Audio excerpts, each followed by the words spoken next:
Kaya nga susubukan mo, girl, di ba? Wala mawawala sa'yo.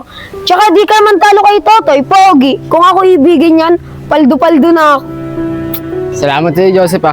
Anong salamat? Mamaya yung tis ko Oh, siya. Paano ba yan? Alis na ako Good is luck. Rosalie, handa ka na ba? Nasubukan ang pag-ibig ko para sa'yo. Sige, Toy, susubukan ko. Pero pag hindi para sa itong puso ko huwag ka magagalit. Kasi itong puso ko, hindi pwede itong turuan kung para sa'yo. O Rosalie, di ako magagalit.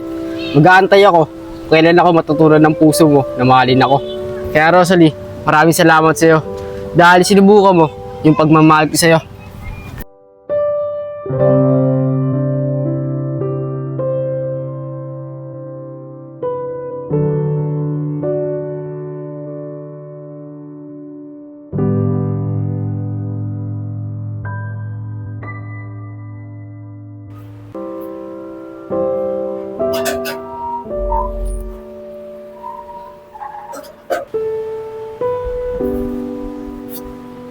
O Rosalie, bakit malungkot ka na naman yata, anak? Nay, wala po to. Hindi na po akong pansinin. Pwede bang hindi kita pansinin, anak? May nakikita ko, napakalungkot mo na naman. Ano na naman ba nangyari sa'yo? Nay, ilang buwan na pong lumipas. Pinilit ko po talagang mahalin si Totoy. Wala po talaga, Nay. Wala po talaga akong nararamdaman kay Totoy. Ganun ba, anak? Kaya anong balak mo ngayon kay Totoy? Gusto mo na ba siyang hiwalayan? Yun nga po, Nay Naghiwalay na po kami ni Totoy. Dahil hindi po talaga sa kanya tong puso ko. Kay Joseph po talaga. Dahil mahal na mahal ko po si Joseph. Tama yun, anak. Napakahirap talagang dayain ng puso kung ang nilalaman ng puso mo talaga ay ibang tao. Okay lang yun, anak. Huwag ka nang malungkot. Ang importante, pinakita mo kay Totoy na sinubukan mo siyang mahalin. Wala talagang iba talaga yung mahal mo. Siguro naman mauunawaan niya yun. Oo nga po, Nay. Sana po maunawaan po ni Totoy. Dahil kita ko po sa mukha niya, sobrang kalungkutan niya. Naghiwalay po kami. Huwag kang mag-alala, Rosalie. Sigurado naman ako na makakamove on din si Totoy. At makakakita rin siya ng tao na magmamahal sa kanya at magbibigay sa kanya ng tunay na pagmamahal na hinahanap niya. Oo nga po, Nay. Sana po makapag-move on na po si Totoy. Nay, paano naman po ako? Ang nararamdaman ko po, kagaya lang din po ng kay Totoy, na hindi mahal ang isang taong mahal ko. Huwag kang mag-alala, anak. Bata ka pa naman Kung hindi talaga si Joseph ang para sa'yo, makakakita ka rin ng tao na kayang suklian ng pagmamahal na binibigay mo. Sana nga po, Nay, ganun lang pong kadaling kalimutan si Joseph. Hindi ka na nga dito.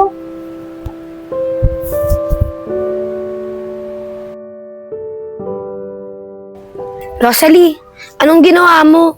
May taong nagmamahal na sa'yo, pinakawalan mo pa. Anong gagawin ko, Joseph? Ilang buwan ko nang sinubukan mahalin si Totoy, pero wala talaga akong nararamdaman sa kanya. Joseph, wala talagang ibang laman ng puso at isip ko, kundi ikaw lang. Rosalie, tumigil ka na. Nagpapakatanga ka lang sa pag-ibig mo sa akin. Dahil katulad ng nararamdaman mo kay Totoy, Rosalie, ganun din ang nararamdaman ko para sa'yo.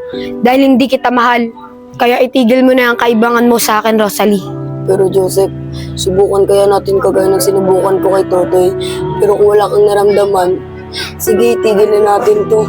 Subukan? Wala nang dapat pang subukan, Rosalie. Dahil katulad ng sinasabi ko sa'yo palagi, hindi kita mahal. At isa pa, Rosalie, aalis na rin ako dito at hindi na ako babalik. At saka nagpaalam na rin ako sa magulang ko na sa probinsya na ako mag-aaral para tuluyan mo na akong makalimutan. Pero Joseph, huwag mo naman sa akin gawin to. Dahil mahal na mahal kita, Joseph. Rosalie, tumigil ka na. Aalis na ako at kalimutan mo na rin ako.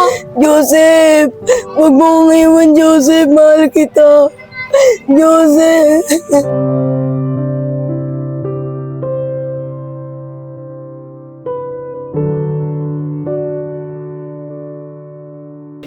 Ayos. Mukhang masarap yung ulam namin.